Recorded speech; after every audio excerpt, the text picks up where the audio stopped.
K R Saju ചേരുന്നു തിരുവനന്തപുരത്ത്. സാജു, ഈ ജയന്തിനെ തന്റെ പിൻഗാമിയായി സുധാകരൻ നിശ്ചയിക്കുന്നത് വീണ്ടും പ്രതിസന്ധിയിലേക്ക് പോകുമോ കോൺഗ്രസ്? ഇപ്പോൾ ഇക്കാര്യത്തിൽ മുതിർന്ന നേതാക്കൾ എത്തിച്ചേർന്നിരിക്കുന്ന ഒരു സമീപനം എന്ന് പറയുന്നത് അത് കെ സുധാകരന്റെ സിറ്റിംഗ് മണ്ഡലമാണ്. അവിടെ അദ്ദേഹത്തിന്റെ മണ്ഡലത്തിൽ നിന്നും അദ്ദേഹം പറയുന്ന KPCC അധ്യക്ഷൻ കൂടിയാണ്. അദ്ദേഹം പറയുന്ന പേരിനെ എതിർക്കേണ്ടതില്ല എന്നതാണ്. പക്ഷേ സുധാകരൻ മത്സരിക്കണമോ എന്ന കാര്യത്തിൽ തീരുമാനം അന്തിമമായി ഹൈക്കമാൻഡ് എടുക്കട്ടെ എന്ന നിലപാട് കൂടി നേതാക്കൾ സ്വീകരിക്കുന്നുണ്ട്.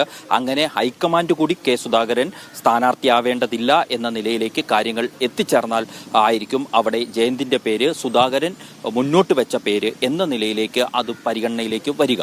ഏറ്റവും പ്രധാനപ്പെട്ട കാര്യം നമ്മൾ കണ്ടതാണ്, തുടക്കത്തിൽ താൻ ഇത്തവണ മത്സരരംഗത്തില്ല, KPCC അധ്യക്ഷൻ എന്ന നിലയിൽ ആയതുകൊണ്ട് എന്ന കാര്യം കെ സുധാകരൻ തന്നെ പരസ്യമായി പലതവണ പറഞ്ഞതാണ്.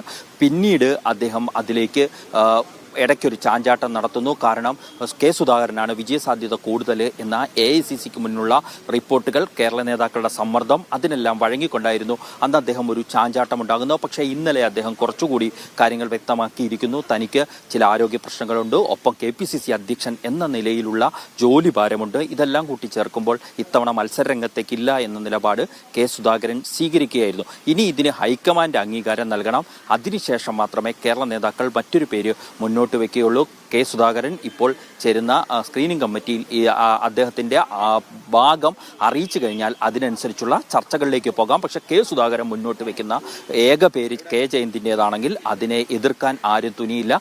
അത് ഒരു KPCC അധ്യക്ഷന്റെ അധികാരം എന്ന നിലയിൽ, അല്ലെങ്കിൽ അദ്ദേഹത്തിന്റെ അവകാശം എന്ന നിലയിൽ അനുവദിച്ചു കൊടുക്കാൻ തന്നെയാണ് കേരള നേതാക്കൾ, പ്രതിപക്ഷ നേതാവും മുതിർന്ന നേതാക്കളായ രമേശ് ചെന്നിത്തല അടക്കമുള്ളവരും എത്തിച്ചേർന്നിട്ടുള്ള തീരുമാനം. അവർ അതുമായി മുന്നോട്ട് പോകും എന്ന കാര്യവും ഉറപ്പാണ്. അതുകൊണ്ട് തന്നെ പകരം ആര് എന്ന കാര്യത്തിൽ വലിയ ആശയക്കുഴപ്പങ്ങൾ സൃഷ്ടിക്കില്ല.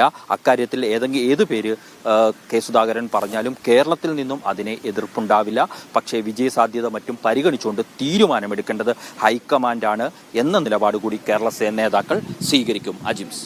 ശരി സാജു.